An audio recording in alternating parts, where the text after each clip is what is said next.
મહેસાણા જિલ્લા માધ્યમિક સંઘ દ્વારા આપવા આવેલા પેપરના સોલ્યુશન આપણે જોઈ રહ્યા છીએ, જેની અંદર આપણે પેપર નંબર 1થી ચાલુ કરીએ છીએ. અત્યારે પેપર નંબર 1ના વિભાગ એના સોલ્યુશનથી ચાલુ કરીએ છીએ. મિત્રો, વિભાગ એના ક્વેશ્ચન જે છે ટ્રિકી છે, શોર્ટકટથી તમે જલ્દી સોલ્વ કરી શકો, અલગ અલગ મેથડના છે. એટલા માટે આપણે સૌથી પહેલાં વિભાગ એના સોલ્યુશનથી શરૂ કરીએ છીએ. તો ચાલો વિભાગ એ પહેલાં પેપરના સોલ્યુશનની શરૂઆત કરીએ. તો તમે બાજુના ભાગમાં ક્વેશ્ચન જોઈ શકો છો. અહીંયા હું એમનું સોલ્યુશન કરાવું છું. પહેલો ક્વેશ્ચન છે તમારો, ખરા ખોટાની અંદર બે સંખ્યાઓનો ગુસા એ તેના લસાનો અવયવ છે. તમને ખબર હોવી જોઈએ કે આ સાચી વાત છે. હું તમને એક એક્ઝામ્પલ દ્વારા સમજાવું. ચલીએ, આપણે લઈએ 4 અને 6નો ગુસા. તમને ખબર હશે 4 એટલે 2 ગુણ્યા 2, 6 એટલે 3 ગુણ્યા 2, તો આમનો ગુસા 2 થાય. ચલો આમનો લસા શોધીએ. તમને એ ખબર છે લસા કેટલો થાય 4 અને 6નો? 12. તો તમે જોઈ શકો છો ગુસા 2 જે છે એ લસાનો અવયવ થાય. અને ગુસા એ નાનામાં નાની સંખ્યા કરતાં પણ નાનો હોય, લસા મોટામાં મોટી સંખ્યા કરતાં પણ મોટો હોય, માટે હંમેશા ગુસા એ લસાનો અવયવ હશે. તો પહેલું વિધાન સાચું છે. ચલો બીજું વિધાન જોઈએ. સમીકરણ આપ્યું છે 5x² - 6x + 1 નો વિવેચક 4 છે એવું કીધું છે. તો તમને ખ્યાલ હશે વિવેચકનું સૂત્ર D = B² - 4AC. તો અહીંયા સમીકરણનું પ્રમાણિત સ્વરૂપ જોશો તો આવું હોય છે ax² + bx + c. તો તમે જોઈ શકો છો કે a એટલે 5 છે, b એટલે -6 છે અને c એટલે 1 છે. તો bનો વર્ગ એટલે કે -6નો વર્ગ -4. a એટલે કે અહીંયા 5 છે, c એટલે કે અહીંયા 1 છે, બરાબર. 6નો વર્ગ 36 -5 ચોક 20, તો જવાબ આવે છે 16. જ્યારે તમને વિવેચક 4 કીધો છે તો આ વિધાન ખોટું છે. ચલીએ ત્રીજો ક્વેશ્ચન જોઈશું આપણે. એમાં કીધું છે બિંદુ એ છે XY નું ઉગમ બિંદુથી અંતર. આ પ્રશ્નમાં ઘણા બધા વિદ્યાર્થીઓને ડાઉટ આવે છે, મેં જોયું છે. ક્વેશ્ચન સિમ્પલ છે, ધ્યાન આપજો. કોઈ બિંદુ છે XY જેનું ઉગમ બિંદુથી અંતર શોધવાનું છે. તો ઉગમ બિંદુ ક્યાં હોય? આ x અક્ષ છે, આ y અક્ષ છે. ઉગમ બિંદુ 0 0 કહેવાશે? હા, કોઈ બિંદુ XY છે અહીંયા. તો એનું ઉગમ બિંદુથી અંતર શોધવું છે. ચલો હું D લઉં છું. તો મારા ખ્યાલથી બધાને અંતર સૂત્ર ખબર છે. શું? x2 - x1² + y2 - y1² વર્ગમૂળમાં. તો અહીંયા હું આને x1 y1 કહું છું, x2 y2 કહું છું. તો સૂત્ર શું મળશે? x2 - 0² એટલે કે x2 તરીકે અહીંયા x છે, x - 0² + y - 0² વર્ગમૂળમાં. તો જવાબ શું આવ્યું? વર્ગમૂળમાં x - 0 એટલે x², y - 0 એટલે y². તો અંતર કેટલું આવ્યું? વર્ગમૂળમાં x² + y². ચલો મિત્રો, તો તમને જે પૂછ્યું છે કે અંતર વર્ગમૂળમાં x² + y² છે, તો આ વિધાન કેવું થઈ જશે? સાચું થઈ જશે. ચાલે ચોથો ક્વેશ્ચન જોઈએ. એ પણ ખૂબ જ ઇઝી છે.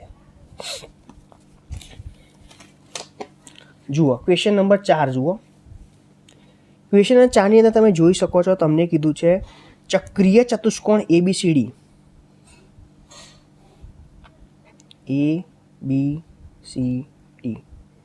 ની અંદર ખૂણો A = ખૂણો C - 40 હોય તો ખૂણો A = 70 હોવો જોઈએ. મિત્રો, આના પહેલાં તમને ચક્રીય ચતુષ્કોણનો મતલબ ખબર હોવો જોઈએ. ચક્રીય ચતુષ્કોણમાં સામસામેના ખૂણાનો સરવાળો 180 ડિગ્રી થશે. તો અહીંયા ખૂણો A અને C કેટલો થશે? 180. તો હું લખીશ ખૂણો A + ખૂણો C = 180. સમીકરણ નંબર 1. બીજું તમને કીધું છે કે ખૂણો A = ખૂણો C - 40 છે. તો આપણે એક વસ્તુ એ પણ લઈ લઈએ. આ રકમમાં આપેલું છે ખૂણો A = ખૂણો C - 40. જો Cને આ બદલાવું તો ખૂણો A - ખૂણો C બરાબર કેટલા મળ્યા? -40. સમીકરણ નંબર 2. જોઈ શકો છો મિત્રો, સમીકરણ 1 અને 2 તમે લોપની રીતે ઉકેલી શકો છો. ખૂણો A + ખૂણો C = 180. ખૂણો A - ખૂણો C = -40. અહીંયા તમે જોઈ શકો છો ખૂણો C ઉડી જશે. 2 વખત ખૂણો A બરાબર 180માંથી 40 જશે તો 140. તો ખૂણો A = 140/2 એટલે કે 70 ડિગ્રી, જે તમને કીધેલું છે ખૂણો એ 70 હોવો જોઈએ. તો આ વિધાન પણ કેવું થશે? સાચું થશે. તો અહીંયા આપણે ચારે ચાર ખરા ખોટા સમજી ચૂક્યા છીએ. તમારા જવાબ હતા ખરું, ખોટું, ખરું, ખરું. ચલીએ હવે આપણે આગળ જઈશું. ખાલી જગ્યા પૂરવાની છે યોગ્ય વિકલ્પ પસંદ કરીને. તો ચલો આગળ વધીએ.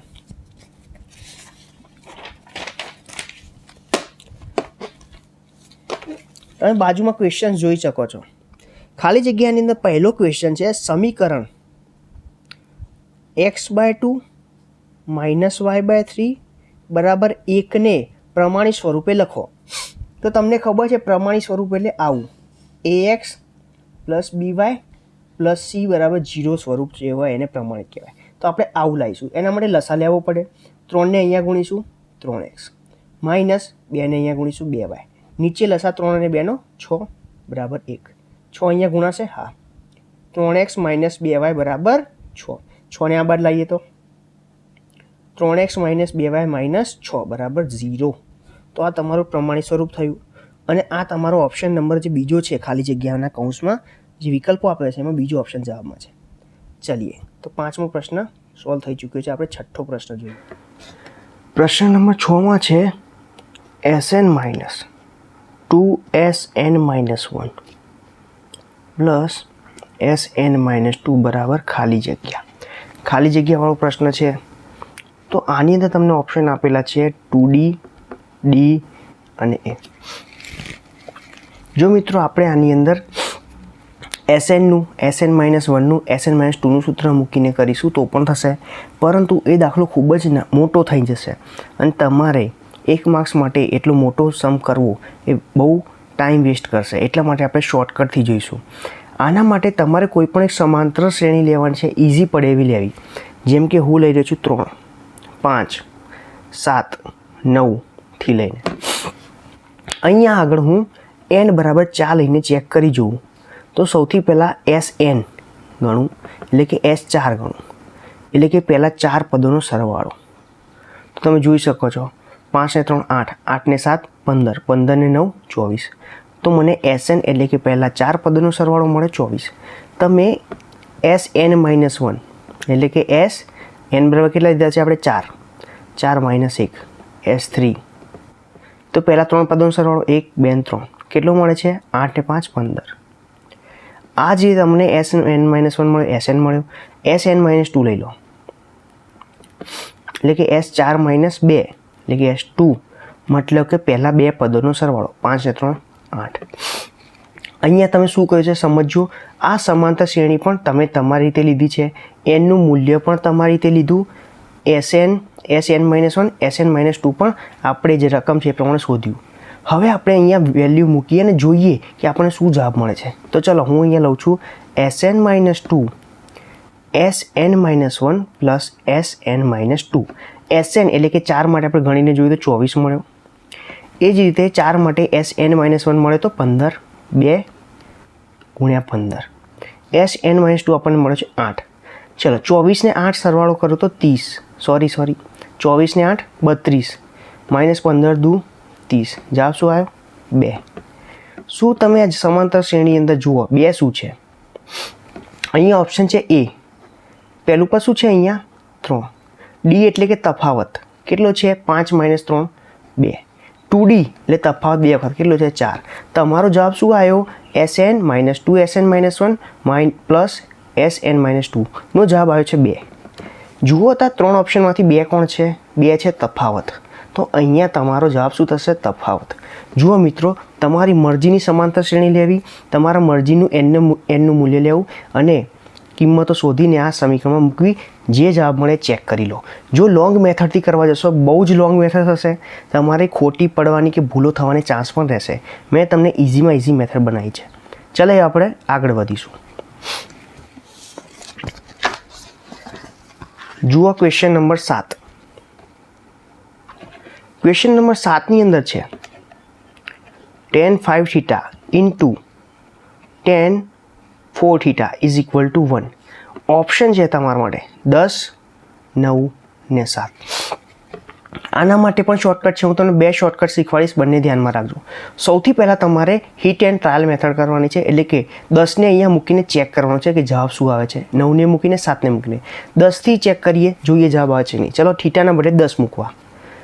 tan જુઓ અહીંયા 5 થીટા છે, તો થીટાના બદલે 10 મૂકવું એટલે tan 50 થઈ જાય. 5 × 10 હા. ઇન્ટુ tan 4 થીટા છે એ 10 × 4 એટલે 40 થઈ જાય હા. ડાબી બાજુથી ચાલુ કર્યું આપણે. tan 50 અને tan 40 મળ્યા. તમને આ સૂત્ર ખબર છે શું? tan 90 - થીટા બરાબર cot થીટા. એટલે કે tan 50 ઇન્ટુ હું અહીંયા આને બનાવું છું tan 40 ને હું 90 - 50 લખી શકું હા. તો tan 40 છે એને તમે લખી શકો છો tan 90 - 50 અને tan 90 - 50 શું થઈ જાય? cot 50. તો અહીંયા હું શું લખીશ? cot 50, કારણ કે મને tan 40ની વેલ્યુ મળી cot 50. આગળ જુઓ, તમને ખબર છે કે tan જે છે અને cot જે છે એકબીજાના વ્યસ્ત વિધેયો છે, એટલે કે tan 50 ઇન્ટુ cot 50ના બદલે હું 1 ભાગ્યા tan 50 લખી શકું. તો આ બંને ઉડી જશે, જવાબ આવશે 1. એટલે કે જો મેં થીટાની વેલ્યુ 10 લીધી, 10 મૂક્યા અહીંયા, તો મને જવાબ 1 મળે છે. એટલે કે 10 તમારો જવાબ છે.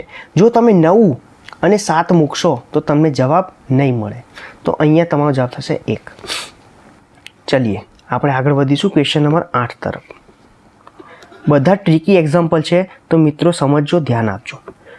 અહીંયા પણ આ એક્ઝામ્પલમાં પણ હું તમને એક સરસ શોર્ટકટ આપું છું, યાદ રાખજો. ઇઝી જ છે. જો વર્તુળની ત્રિજ્યા 10% વધારવામાં આવે તો અનુરૂપ વર્તુળનું ક્ષેત્રફળ કેટલું થાય? તો જુઓ, વર્તુળનું ક્ષેત્રફળ તમને સૂત્ર ખબર હશે. વર્તુળનું ક્ષેત્રફળ હોય છે πr². ઓકે, તો અહીંયા આગળ ત્રિજ્યાની અંદર વધારાની વાત કરી, ત્રિજ્યામાં 10%નો વધારો. તો તમારે શું કરવું? પહેલી વખતની ત્રિજ્યા r1 લઈ લો, બરાબર. કોઈ પણ વેલ્યુ લઈ શકો છો તમે. ચલીએ ઇઝી માટે હું તમને 10 વેલ્યુ લઈને શીખવાડું છું. 10 લઈ લીધી r1. તો પહેલી વખતનું ક્ષેત્રફળ 1 પાઈ ગુણ્યા 10નો વર્ગ. ચલો પાઈને એમને એમ રાખું છું, 10નો વર્ગ 100 પાઈ ક્ષેત્રફળ મળ્યું. આ વખતે ત્રિજ્યાની અંદર 10%નો વધારો. તો તમને ખ્યાલ આવે છે 10ના 10% કેટલા થાય? 1. એટલે કે ત્રિજ્યા કેટલી થઈ જાય? 10%નો વધારો એટલે 10 + 1, એટલે કે ત્રિજ્યા થઈ જાય છે 11. તો ક્ષેત્રફળ બીજી વખતનું શોધવું. ક્ષેત્રફળ 2 પાઈ ગુણ્યા 11નો વર્ગ. 11નો વર્ગ થશે 121 પાઈ.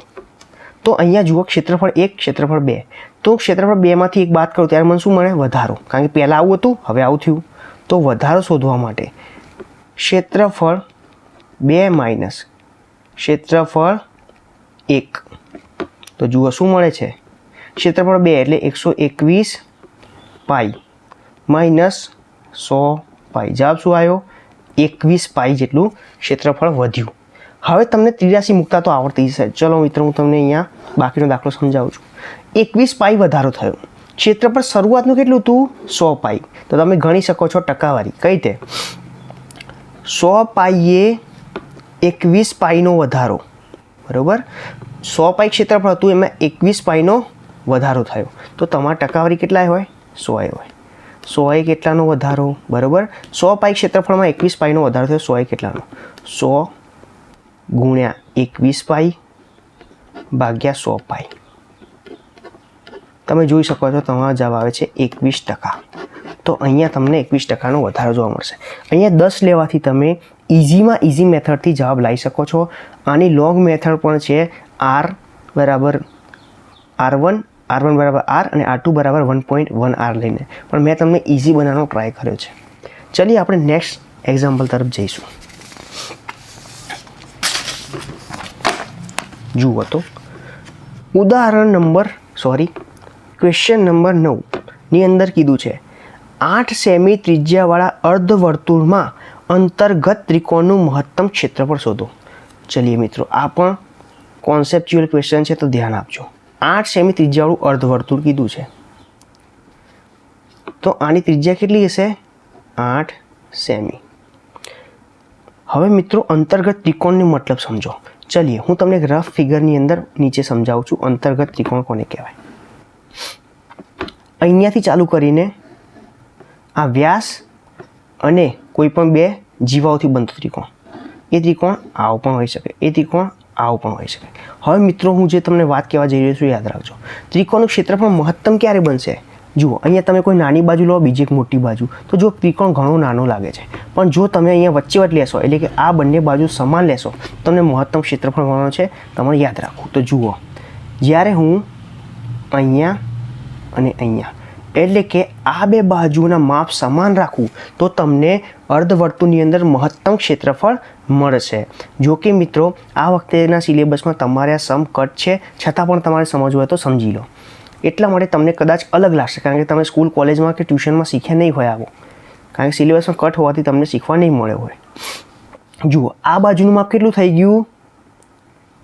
16 સેમી. કેમ? અડધું માપ હતું ને આ? હા, અડધું માપ કેટલું હતું? 8 સેમી. એટલા માટે. હવે મિત્રો તમે જોઈ શકો છો, આ શું છે?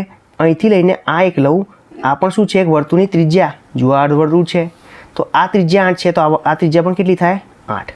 તમને ત્રિકોણ દેખાઈ રહ્યો છે. ત્રિકોણનો પાયો કેટલો છે? 16. ત્રિકોણનો વેધ કેટલો મળ્યો? 8. તો શું ત્રિકોણનું ક્ષેત્રફળ ખબર છે? 1/2 ગુણ્યા પાયો ગુણ્યા વેધ. 1/2 ગુણ્યા પાયો કેટલાનો છે? 16 ગુણ્યા વેધ કેટલું છે? 8.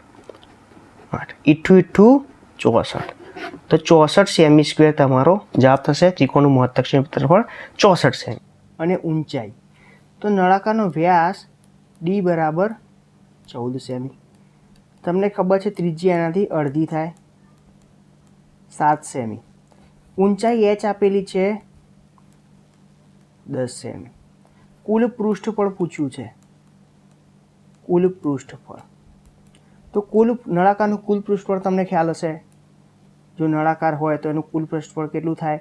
વક્ર સપાટીનું પૃષ્ઠફળ 2πRh વત્તા તેનું તળિયું અને એનું મથાળું જે ગોળાકાર છે, અને એક ગોળનું હોય πr², ઉપર નીચે બે ગોળ હોવાથી 2πr².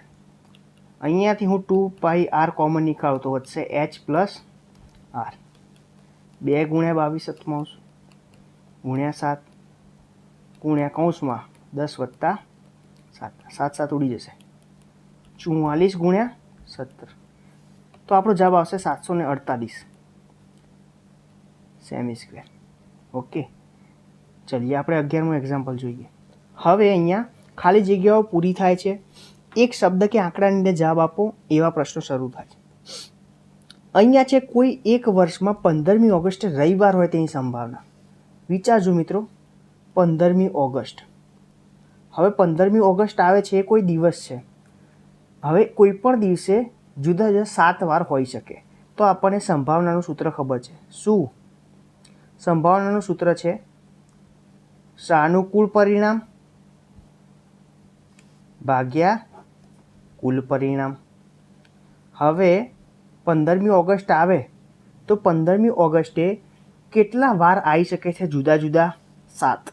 તો કુલ પરિણામ તમારા છે 7. 7 વારમાંથી રવિવાર કેટલા હશે? તો 15મી ઓગસ્ટે રવિવાર આવે, એના માટે એક જ રવિવાર હોય એક અઠવાડિયામાં, તો એક રવિવાર આવે એ તમારું સાનુકૂળ પરિણામ, કારણ કે રવિવાર એક જ હોય આખા 7 વારમાં, અને કુલ 7માંથી કોઈ પણ વાર આવી શકે છે. તો સંભાવના થશે 1/7. મિત્રો પાછળ તમારો જવાબ છે એ 17/15 એવું કંઈક આપેલો છે, જે તદ્દન ખોટો છે. તો સાચો જવાબ છે 1/7. ચલીએ 12મું જોઈશું. 12મો ક્વેશ્ચન છે. ચલીએ, પ્રશ્ન નંબર 12ની અંદર પૂછવામાં આવ્યું છે, ખાલી જગ્યા ધન પૂર્ણાંક જેના વડે 70 અને 125ને ભાગીએ તો શેષ અનુક્રમે 5 અને 8 થાય. મતલબ કે 70ને ભાગવાના છે અને 125ને ભાગવાના છે. કઈ સંખ્યા વડે ભાગો તો 70ને ભાગતા શેષ 5 વધે અને 125ને ભાગતા શેષ 8 વધે. તો મિત્રો અહીંયા તમારે શોર્ટકટ અપનાવો જલ્દીથી. એના માટે તમને બેઝિક રૂલ ખબર હોવો જોઈએ. કોઈ પણ સંખ્યાને 1 વડે ભાગીએ તો શેષ કેટલી મળે? 0. 2 વડે કોઈ પણ સંખ્યાને ભાગીએ તો શેષ 0 અને 1 મળે. 3 વડે કોઈ પણ સંખ્યાને ભાગો તો શેષ 0, 1 અને 2 મળે. મતલબ કે આપેલ સંખ્યા કરતાં એક ઓછી કિંમત સુધીની શેષ મળી શકે. તો તમારે 8 શેષ તો જોઈએ જ છે મહત્તમ. તો તમારે 8થી મોટી કિંમત લેવી પડે. હા, જો હું લઉં તો શેષ જુદી જુદી મળી શકે, 0, 1, 2 3 4 5 6 7 8 બરાબર, અહીંયા સુધી શેષ મળે. તો તમારે મિનિમમ 8 શેષ જોઈએ તો તમારે 9થી ચાલુ કરવું પડે, કારણ કે 9થી નાની સંખ્યાઓ વડે 125ને કોઈ પણ સંખ્યાને ભાગશો તો કદી 8 શેષ તો મળવાની જ નથી, એટલે અમે 9થી ચાલુ કરીએ. અહીંયા તમે હિટ એન્ડ ટ્રાયલ મેથડ કરશો. તમે વિચારો, શું 9ને હું 70 વડે ભાગ્યું તો કેટલી શેષ વધે છે? તો 9 × 63, 7 શેષ વધી. તો 9 જવાબ છે ના. ચલીએ આગળ જઈએ. 10, 10ને 70 વડે ભાગીએ, શેષ 0, 10 જવાબ નથી. 11, 11 છંગ 66, 4 શેષ વધી, 11 જવાબ નથી. બરાબર, ચલીએ અહીંયા 11 લીધો. 12 વડે ભાગીએ તો 12 × 5 = 60 થશે, 10 શેષ થશે. 12 વડે ભાગ્યા 10 શેષ, ખોટો જવાબ. 13 વડે ભાગો તો 13 × 5 = 65, કેટલી શેષ વધી? 5. અહીંયા પહેલી વાતમાં સાચું પડી જાય, 70ને 13 વડે ભાગો, શેષ 5. ચલો 125ને ટ્રાય કરી લઈએ 13થી. 125 / 13 તો તમને ખબર છે શું? 13 × 9 = 117. કેટલી શેષ વધી? 8. તો કઈ સંખ્યા છે જેને 125 વડે ભાગો તો 8 શેષ આવે, 70 વડે ભાગો તો 5 શેષ આવે? એ જવાબ છે તમારો 13. તો મિત્રો તમે 9થી ચાલુ કર્યું વિચારવાનું. કેમ? કારણ કે 9 વડે ભાગશો ત્યારે 8 શેષ મળી શકે છે. એનાથી 9 અને 9થી મોટી સંખ્યાઓ માટે વિચારો, અને આ રીતે ફટાફટ વિચારીને તમે હિટ એન્ડ ટ્રાયલની મેથડની મદદથી તમે આ દાખલો ઇઝીલી સોલ્વ કરશો. બરાબર, તો 13 વડે આપણે ભાગ્યું 70 અને 125, શેષ મળશે 5 અને 8. તમારો જવાબ છે 13. જુઓ આગળ, અહીંયા આગળ કીધું છે ક્વેશ્ચન નંબર 13ની અંદર 3 વર્ષ પહેલાં પિતા અને પુત્રની ઉંમરનો સરવાળો 40 હતો. 2 વર્ષ પછી તેમની ઉંમરનો સરવાળો કેટલો છે? ચલો, પિતાની હાલની ઉંમર લઈ લઈએ x. પિતાની હાલની ઉંમર x, પુત્રની હાલની ઉંમર ખબર નથી એટલે y લઈ લઈએ છીએ, બંનેની જુદી જુદી. ચલો 3 વર્ષ પહેલાં બંને કેવડા હશે મને એમ કહો? 3 વર્ષ પહેલાં પિતા હશે x - 3 અને પુત્ર હશે y - 3. શું કીધું છે? 3 વર્ષ પહેલાંની તેમની ઉંમરનો સરવાળો 40 છે. તો લો, 3 વર્ષ પહેલાં પિતાનીથી x - 3 વત્તા પુત્રનીથી y - 3 બરાબર 40. 3 વર્ષ પહેલાંનો સરવાળો કીધો છે? બિલકુલ. તો જુઓ, x વત્તા y -3 -6 બરાબર 40. અહીંયા શું મળ્યું? x વત્તા y બરાબર 6 આ બાજુ ગયા એટલે 46. યાદ રાખીશું. આપણને પૂછ્યું શું છે? 2 વર્ષ પછી તેમની ઉંમરનો સરવાળો શોધો. મને એમ કહો, 2 વર્ષ પછી પિતા કેટલા થયા છે? હાલની ઉંમર છે x, તો 2 વર્ષ પછી x + 2 વત્તા પુત્ર હાલની છે y, 2 વર્ષ પછી y + 2. શું આવ્યું? x + y. 2 ને 2 4. ઓકે. શું x + y ની કિંમત મળી ચૂકી છે 46? હા, તો મૂકી દો અહીંયા 46 વત્તા 4. 46 ને 4 50. તમને શું જવાબ આવ્યો? 50. તો હાલ ક્વેશ્ચન નંબર 14માં કીધું છે 1 વત્તા 1 વત્તા 1 વત્તા 1 વત્તા 1 વત્તા 1 વત્તા 1 વત્તા 1 વત્તા n - 1 વખત 1. હવે સમજો, આના આપણે જવાબ લાવીએ. શું મળે છે? 1. જો 1 વત્તા 1 2 વાર કરો તો 2, વત્તા 1 વત્તા 1 3 વાર કરો તો 3, વત્તા 1 વત્તા 1 4 વખત કરો તો 4, વત્તા 1 વત્તા 1 વત્તા 1 n - 1 વખત કરીએ તો છેલ્લું પદ શું આવે? n - 1. સિમ્પલ. જેટલી વાર 1નો સરવાળો કરો એટલું પદ મળે. જોઈ લેજો ફરી. 2 વાર 1 વત્તા 1 કર્યું તો 2 આવ્યું, 3 વાર કર્યું તો 3 આવ્યું, 4 વાર કર્યું 4 આવ્યું. તો n - 1 વખત સરવાળો કરો તો n - 1 આવે. હા, અહીંયા તમને પહેલું પદ ખબર છે? હા 1. તફાવત ખબર છે? હા 1. તમારે શોધવાનું શું છે? સરવાળો શોધવાનો છે. કોનો? n પદનો. અહીંયા શું તમને છેલ્લું પદ ખબર છે? l. હા, કયું છે? n - 1. ઓકે, ચલીએ. તો તમને સરવાળાનું સૂત્ર ખબર હશે. આ સિવાય કુલ પદો કેટલા છે કોઈ કહેશે? n - 1 વખત સરવાળો કર્યો તો પદો પણ કેટલા થઈ ગયા? n બરાબર પણ n - 1. ચલીએ. તો અહીંયા તમારું જે પદોની સંખ્યા છે એ પણ કેટલી થઈ ગઈ? n - 1. તો સૂત્ર છે સરવાળાનું Sn બરાબર, જો છેલ્લું પદ ખબર હોય તો આપણે વાપરી શકીએ, n/2 × a + l. Okay, n તરીકે અહીંયા કેટલા પદો છે ભાઈ? કેટલા છે પદો? n - 1/2. પહેલું પદ એટલે 1 વત્તા છેલ્લું પદ કયું છે? n - 1 છે. n - 1. 1 1 ઉડી ગયા. જવાબ શું આવ્યો? n × n - 1/2. તો તમારો ઓપ્શન નંબર 1 તમારો જવાબ છે, સરવાળો. આઈ હોપ કે તમને ખ્યાલ આવી ગયો હશે. ચલીએ 15મો જોઈએ. 15માં છે tan 20 into tan 25 into tan 45 into tan 65 into tan 70 ની કિંમત શોધો. મેં તમને કીધું હતું શું tan 90 માઇનસ થીટા શું થાય cot થીટા. તો એ જ અહીંયા વાપરીએ. ચલીએ tan 20 હું એમને એમ રાખું છું, tan 25 પણ એમને એમ રાખું છું. જો 20 અને 70 કેટલા થાય છે 90, તો અહીંયા હું tan 70ના બદલે કેટલા મૂકી શકું cot 70 ઇન્ટુ tan 45. જુઓ tan 65ના બદલે હું શું લખી શકું cot 25 બરાબર. 65 ને 25 90 થવું જોઈએ, તો tanના બદલે તમે cot લખી શકો. ઓકે, અહીંયા છે tan 70 તો cot કેટલા લખવા પડે 20, સરવાળો કેટલો રહેવો જોઈએ 90 બરાબર. આ સૂત્ર પ્રમાણે તમને ખ્યાલ છે. ચલીએ આગળ. tan 20 into tan 25. tan 45 value 1 થાય ને તો મૂકી દઈએ. શું તમને ખબર છે cot એ tanનું વ્યસ્ત વિધેય છે? હા. તો આને શું લખું 1/tan 25. આને શું લખું 1/tan 20. tan 20 ઉડી ગયા, tan 25 ઉડી ગયા, વધ્યો 1. જવાબ આવી ગયો 1. તો તમારી કિંમત શું આવી ગઈ છે 1 આવશે. ચલીએ આપણે નેક્સ્ટ એક્ઝામ્પલ ગણીએ. 16મો એક્ઝામ્પલ છે PA વર્તુળ O15. જો આ રીતે લખેલું છે O15. આનો મતલબ શું થાય મિત્રો? O15નો મતલબ થાય અહીંયા O એ એનું કેન્દ્ર છે અને 15 એની ત્રિજ્યા છે. કોઈ પણ વર્તુળને આ રીતે દર્શાવવામાં આવે છે. અહીંયા આગળ એનું કેન્દ્ર કયું બિંદુ છે અને અહીંયા આગળ એની ત્રિજ્યા. વર્તુળને દર્શાવવાની આ મેથડ છે, તો યાદ રાખજો. આનો મતલબ શું થયો? કોઈ વર્તુળ આવું છે જુઓ, જેનું કેન્દ્ર શું છે O, જેની ત્રિજ્યા કેટલી છે 15. ચલો આગળ જુઓ. બહારના ભાગમાં કોઈ બિંદુ આવેલું છે. જો આ Pમાંથી દોરેલ સ્પર્શક, બહારની બાજુએ કોઈ બિંદુ છે P, એમાંથી દોરેલ સ્પર્શક Tમાં સ્પર્શે છે. ચલો અહીંયા માની લો કોઈ બિંદુ છે P, આમાંથી કોઈ સ્પર્શક દોરીએ તો એ Tમાં સ્પર્શે છે, Tમાં. ઓકે, PT બરાબર 8 આપી દીધું છે. બહારના બિંદુમાંથી સ્પર્શક Tમાં સ્પર્શે છે. PT બરાબર છે 8 અને ત્રિજ્યા કેટલી હતી 15. તો હું આ TOને જોડું તો ત્રિજ્યા કેટલી છે 15. બીજું તમને ખબર છે કે સ્પર્શ બિંદુ અને તેને અનુરૂપ ત્રિજ્યા બંને કેવા હોય? સ્પર્શક આગળ લંબ હોય. તો અહીંયા તમે જો આ બે બિંદુને જોડશો તો તમારે OPને શોધવાનું છે. રકમની અંદર કીધું છે OP બરાબર કેટલા. અહીંયા કાટખૂણો છે, આ કર્ણ બન્યો, પાયથાગોરસ વાપરશો તો OP² બરાબર OT² વત્તા PT². આ સિવાય તમને ત્રિપુટીઓ યાદ હોવી જોઈએ. 8, 15, 17ની ત્રિપુટી છે, મતલબ કે સીધું OP તમને કેટલું મળી જશે 17 બરાબર. જો ત્રિપુટી યાદ હોય તો તમારે વાપરી દેવી, કારણ કે આ 1 માર્ક્સનો પ્રશ્ન છે, ગણતરી બતાવવી જરૂરી નથી. અહીંયા એક શબ્દ કે એક આંકડામાં જવાબ લખવાનો છે, તો OP 17 લખી દેવું. જો 2 માર્ક્સનો પ્રશ્ન હોય તો પાયથાગોરસ વાપરીને ગણતરી કરવી.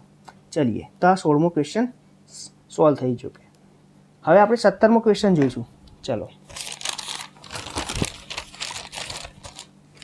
17મો ક્વેશ્ચન છે ત્રિઘાત બહુપદી PX બરાબર x3 માઇનસ x ના શૂન્ય કેટલા. મિત્રો બહુ સારો શોર્ટકટ તમે યાદ રાખી લેજો. સિમ્પલ, જે આપણો ચલ છે બહુપદીમાં એની જેટલી ઘાત હોય એટલા શૂન્યો મળશે તમને. તો મહત્તમ ઘાત કેટલી છે આ બહુપદીમાં 3, તો શૂન્યો પણ કેટલા હોય 3. સિમ્પલ બરાબર. માની લો કે x² વત્તા 2x વત્તા 3 આવું આવ્યું તો શૂન્યો કેટલા હોય? મહત્તમ ઘાત એટલા 2. માની લો કે એક્ઝામમાં ક્વેશ્ચન આવો આવી ગયો x4 માઇનસ 2x² વત્તા 8 બરાબર 0, તો તમારો મહત્તમ શૂન્યો કેટલા હશે 4 બરાબર. તો જેટલી મહત્તમ ઘાત એટલા તમારા શૂન્યો. આપણો પ્રશ્ન તો આ છે બરાબર, x3 માઇનસ x, જેટલી મહત્તમ ઘાત એટલા શૂન્યો. યાદ રાખી લેવું. ચલીએ 18મો જોઈશું. 18મો ક્વેશ્ચન છે, અહીંયા કોઈ ગણતરી બતાવવાની હોય નહીં, તો જે હું તમને શોર્ટકટ શીખવાડતો જાઉં છું યાદ રાખજો.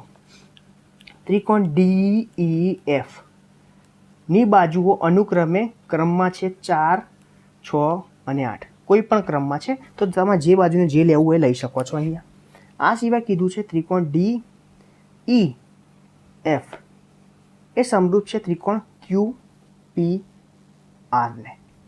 ત્રિકોણ PQRની પરિમિતિ છે 36 બરાબર.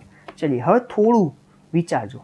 અહીંયા આગળ 4, 6 અને 8 છે, હું 3 બાજુ લઈ છું, કોઈ પણ લઈ શકો છો તમે. D બરાબર 4, EF બરાબર 6 અને છેલ્લી વધી DF બરાબર 8. હવે મિત્રો જે આ બાજુના માપ લીધા એ જ પ્રમાણે તમે અહીંયા પણ લેવા પડે. અમે અહીંયા જોઈ શકો તમે શું આ સમરૂપ હોવાથી અહીંયા તમે લખશો DE ભાગ્યા QP બરાબર EF ભાગ્યા PR બરાબર DF ભાગ્યા QR. મિત્રો આ બધાની મૂલ્યો મૂકવું 4 ભાગ્યા QP બરાબર EF એટલે 6 ભાગ્યા PR બરાબર DF એટલે 8 ભાગ્યા QR. આના ઉપરથી મિત્રો તમે સમજી શકો છો કે આ જે છે એ જેમ પ્રમાણ દર્શાવે છે. તો અહીંયા તમે લઈ શકો છો શું QP બરાબર 4x બરાબર PR બરાબર 6x અને QR બરાબર 8x. આવું કેમ કર્યું? આ બંને બાજુના ગુણોત્તર સરખા છે. ગુણોત્તર સરખા એનો મતલબ નથી એવું કે આ 4 છે તો આ 4 છે. બની શકે 8 હોય 12 હોય 16 હોય પણ 4ના ગુણિતમાં હશે. આ 6 12 18 24 હોય પણ 6ના ગુણિતમાં હશે. એ જ પ્રમાણે 8ના ગુણિતમાં હશે. એટલા માટે 4x 6x અને 8x લીધું છે બરાબર. ત્રિકોણ PQની પરિમિતિ આપેલી કેટલી 36. પરિમિતિનો મતલબ બધી બાજુનો સરવાળો. QP વત્તા PR વત્તા QR બરાબર 36. તો QP છે 4x PR છે 6x અને QR છે 8x બરાબર 36. સરવાળો કરો 6 4 10 ને 8 18x બરાબર 36. x બરાબર 2 36 ભાગ્યા 18 એટલે 2. હવે મિત્રો x શોધવા નથી કીધા. અહીંયા તમને કીધું છે સૌથી નાની બાજુ.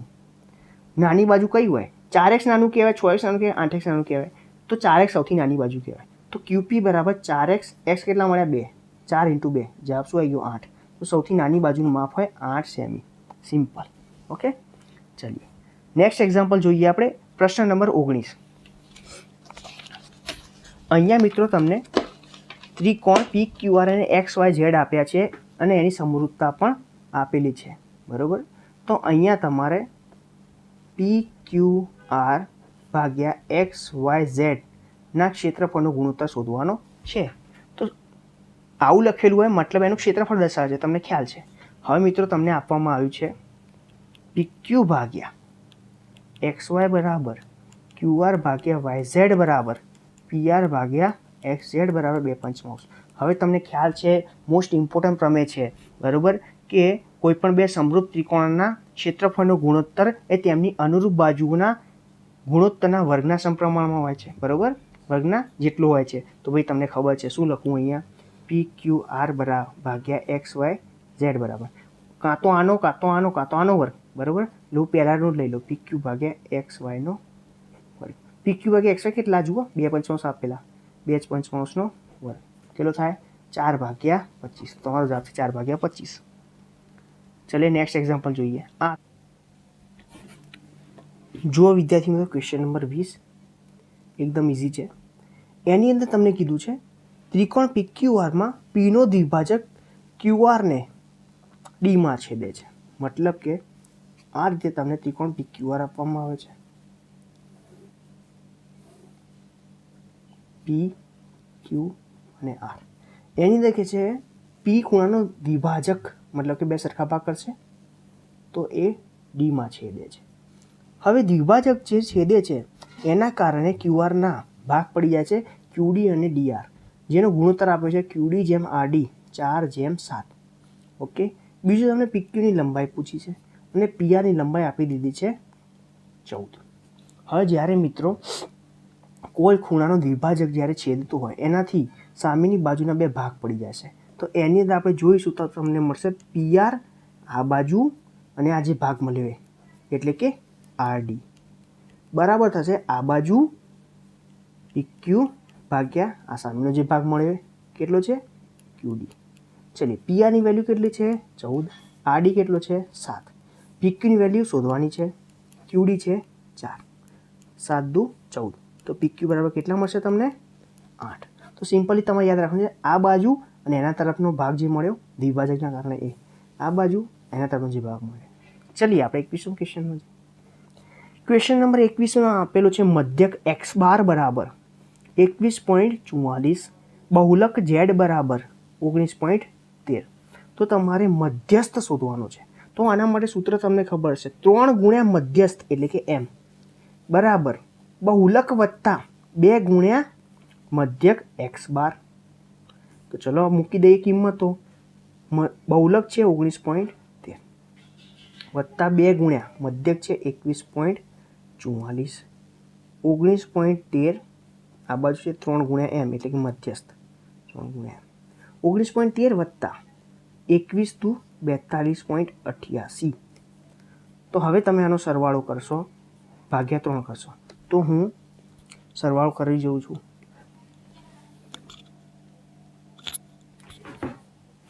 સમય બચાવવા માટે આપણે કેલ્ક્યુલેટરથી કરી લીધી, બાકી તમે તમારી જાતે સરવાળો કરશો એનાથી તમને જવાબ મળશે. તો હું સમયને બચાવવા માટે કેલ્ક્યુલેટરનો યુઝ કરી રહ્યો છું. ચાલીએ, તો આપણે શેનો સરવાળો કરવાનો છે મિત્રો? 19.13 વત્તા 42.88. 19.13 વત્તા 42.88. તો આપણો જવાબ મળ્યો 62.01. આને 3 વડે ભાગવા પડશે મારે. હા, કારણ કે અહીંયા 3 છે. તો એમને શોધવા માટે ભાગ્યા 3 કર્યું તો મને જવાબ મળ્યો 20.67. મિત્રો, આપણે 10મા ધોરણમાં કેલ્ક્યુલેટર અલાઉડ નથી, તો આપણે જાતે ભાગાકાર કરવાનો છે. પણ અહીંયા આપણે સમય બચાવવા માટે કેલ્સીથી કરે છે. તમારો ઓપ્શન જવાબ ડી છે, 20.67.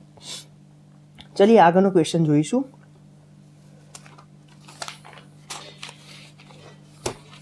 ક્વેશ્ચન નંબર 22ની અંદર કીધું છે 5ના સિક્કાનું ઘનફળ શોધવાનું સૂત્ર. ભાઈ આટલો સિમ્પલ ક્વેશ્ચન છે, તમને 5ના સિક્કાનો આકાર ખબર પડી જોઈએ. 5નો સિક્કો કેવો હોય? આવો ગોળ, થોડીક જાડાઈ હોય અને નીચેથી આવો. તો મિત્ર આકાર કયો હોય બોલો મિત્રો? આ આકાર છે નળાકાર. જરૂરી થોડી હોય કે નળાકાર હોય તો બહુ વધારે લંબાઈ હોવી જોઈએ? ના, નાનો નળાકાર પણ હોઈ શકે. આની લંબાઈ ઊંચાઈ જે છે ખૂબ જ ઓછી છે, ત્રિજ્યા પણ છે. ઓકે, તો તમને નળાકારનું ઘનફળ ખબર છે. શું? πr²h. બિલકુલ. ઓકે, ચલીએ 23 નંબરનો ક્વેશ્ચન જુઓ. 23 નંબરનો ક્વેશ્ચન હું લાસ્ટમાં કરાવું છું. 24 નંબરનો ક્વેશ્ચન પહેલાં જોઈ લો. 24 નંબરના ક્વેશ્ચનની અંદર કીધું છે વર્ગીકૃત માહિતીનો બહુલક. હમણાં કર્યું એ જ છે એટલા માટે અહીંયા કરીએ છીએ. શું હતું સૂત્ર? 3 ગુણ્યા મધ્યસ્થ બરાબર બહુલક વત્તા 2 ગુણ્યા મધ્યક. તમને બહુલક પૂછ્યો છે તો બહુલક શું થઈ જાય? 3 મધ્યસ્થ 2 મધ્યક આ બાજુ જાય. હા, એટલે માઇનસ થઈ જાય 2 મધ્યક. તો તમારો જવાબ આ થઈ છે 3 મધ્યસ્થ માઇનસ 2 ગુણ્યા મધ્યક. એ ઓપ્શન નંબર એ થઈ જશે. ચલીએ 25મો ક્વેશ્ચન એટલા માટે લાસ્ટમાં કરાયો કે સૌથી લાંબો અને લેન્ધી ક્વેશ્ચન છે. સોરી, 25મો ક્યાં, 23મો, એના આગળનો જે આપણે છોડીને આવ્યા. હવે આ ક્વેશ્ચનની અંદર એવું છે, જો તમે ચાહો તો તમે નહીં કરો તો ચાલશે, કારણ કે 1 માર્ક્સની અંદર આટલો મોટો ક્વેશ્ચન આવે એની સંભાવના ખૂબ જ ઓછી છે. તો જે વિદ્યાર્થી મિત્રોએ અહીંયા સુધીના સોલ્યુશન પસંદ આવ્યા હોય અને ખ્યાલ આવ્યો હોય તો જરૂરથી વિડીયોને લાઇક કરી દેજો. તમારા બીજા વિદ્યાર્થી મિત્રોને શેર કરી દેજો, જેથી એ લોકો પણ શીખી શકે અને શોર્ટકટ ટ્રીક જાણી શકે. અને ચેનલને જરૂરથી સબસ્ક્રાઈબ કરી દો, જેથી આ જ રીતે આગળ પણ મહેસાણા સંઘના પેપર સોલ્યુશન તમને મળતા રહે. આ સિવાય બીજા લિબર્ટી કે વ્રજના પેપર સોલ્યુશન પણ જોઈતા હોય તો જરૂરથી કોમેન્ટ બોક્સમાં કરજો. હવે જે વિદ્યાર્થી મિત્રોને 23મો પ્રશ્ન પણ શીખવો હોય એ હવે ધ્યાન આપશે. ચલીએ, તો 23મો ક્વેશ્ચન જોઈ લઈએ આપણે. અહીંયા આપણને કીધું છે an બરાબર m. am બરાબર n. તો મિત્રો તમને anનું સૂત્ર ખબર છે. an બરાબર a plus n-1 into D. Okay, બીજું તમને અહીંયા an બરાબર શું આપ્યું છે? m. તો હું અહીંયા મૂકી શકું m બરાબર a plus n-1 into D. ચલો ગુણાકાર કરું છું. અહીંયા m બરાબર a પ્લસ ગુણું તો અહીંયા nd માઇનસ ડી. આ nd ને આ બદલાવું m પ્લસ, સોરી પ્લસ છે, આ બાજુ આવશે તો માઇનસ થશે. m માઇનસ nd, અહીંયા શું વધ્યું? a minus D. આવું નવું કામ અહીંયા કરીએ મિત્રો આપણે. તો amનું સૂત્ર જોજો, અહીંયા સૂત્ર બદલાશે. જો અહીંયા n હોય તો a પ્લસ n-1 ડી લેવાનું. જો અહીંયા m હોય તો a plus m-1 into D. એમની વેલ્યુ કેટલી છે? n.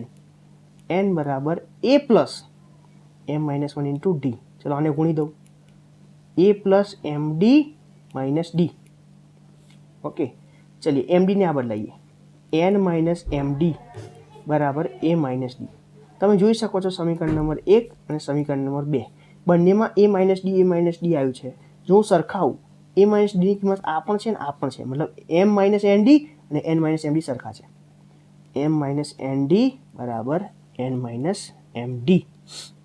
ચલીએ હવે શું કરીશું, ડીવાળા પદોને એક બાજુ લાવી દઈએ. n આ બાજુ આવશે તો માઇનસ n, પેલી બાજુ છે માઇનસ એમ ડી, આ બાજુથી માઇનસ એન ડી આવે એટલે પ્લસ એન ડી. જુઓ અહીંયા શું મળ્યું તમને, m માઇનસ n. અહીંયાથી હું માઇનસ ડી કોમન કાઢી દઉં. હા, માઇનસ ડી કોમન કાઢ્યા તો માઇનસ એમ હતો એ પ્લસ થઈ ગયો, પ્લસ એન હતો એ માઇનસ થઈ ગયો. ઓકે, તમે જોઈ શકો છો સામસામેથી m minus N m minus N ઉડી જશે, એટલે કે 1 બરાબર માઇનસ ડી, તો ડી બરાબર -1 મળશે તમને.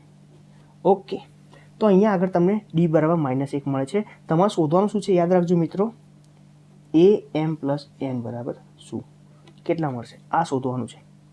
ચાલીએ તો આપણે શું કરીશું, આ શોધવા તરફ અગ્રેસર થઈશું. am plus n. હવે મિત્રો આ ડી -1 છે, અહીંયા ને અહીંયા મૂકીને તમે વધારે સાદુરૂપ આપી શકો છો. તો શું આપીશું જુઓ, m માઇનસ એન ડી બરાબર a માઇનસ -1 એટલે a પ્લસ 1 કરી દઈએ. બિલકુલ. અહીંયા પણ જુઓ n માઇનસ એમ ડી બરાબર a માઇનસ -1 એટલે +1 કરી દઈએ છીએ. ચલો m પ્લસ 1ની એને સૂત્ર મૂકો તો અહીંયા તમારો શું જવાબ આવશે, a પ્લસ, જુઓ an હોય તો a plus n minus 1 into D, અહીંયા m પ્લસ n છે તો શું કરીએ, m plus n minus 1 into D. Okay, ચાલીએ આગળ. a પ્લસ, હવે જુઓ તો તમે અહીંયા શું કરવાના છો, m plus n minus 1 into D છે, ડીની અંદર ગુણો, M D plus N D minus D. બીજું તમને ખબર છે ડી કેટલા છે, -1, તો મૂકી દઈએ. a પ્લસ m ઇન્ટુ -1 એટલે કેટલા થઈ ગયા, -m, તો અહીંયા માઇનસ કરી દઉં છું, -m, અહીંયા -n અને અહીંયા -1 મૂલ્ય +1. ઓકે, તો અહીંયા આગળ તમે ડી બરાબર -1 મૂકો તો અહીંયા તમને શું મળશે, m, જુઓ અહીંયા ડી બરાબર -1 મૂકો, માઇનસ માઇનસ પ્લસ n બરાબર a પ્લસ 1 મળ્યું છે મને. તો ચલો મિત્રો અહીંથી તમે માઇનસ કોમન કાઢો, a થી માઇનસ કોમન કાઢ્યું, શું આવ્યું, m પ્લસ n પ્લસ 1. હવે તમે જોઈ શકો છો અહીંયા આગળ એક પદ અલગ કરી દઉં, a પ્લસ 1 અલગ માઇનસ m પ્લસ n અલગ. તમે જોઈ શકો છો m પ્લસ nની વેલ્યુ કેટલી આવી અહીંથી, a પ્લસ 1, તો m પ્લસ nની વેલ્યુ સમીકરણ નંબર 3માંથી મૂકું છું અહીંયા, a plus 1 minus a plus 1, જવાબ શું આવી ગયો, 0. તો મિત્રો ખૂબ જ લેન્થી દાખલો છે, મને નથી લાગતું 1 માર્ક્સમાં આવો ક્વેશ્ચન પૂછાય, છતાં પણ જો કોઈ વિદ્યાર્થી મિત્રને આ સોલ્યુશન સમજવું હોય તો મેં તો સમજાવી દીધું છે. તો મિત્રો જલ્દીથી ચેનલ સબસ્ક્રાઈબ કરીને બીજા મિત્રો સુધી શેર કરી દો, જેથી આપણે આગળના ભાગોના સોલ્યુશનમાં જોતા રહીશું. ચલો ત્યાં સુધી મળીએ પછી નેક્સ્ટ લેક્ચરમાં. જય હિન્દ.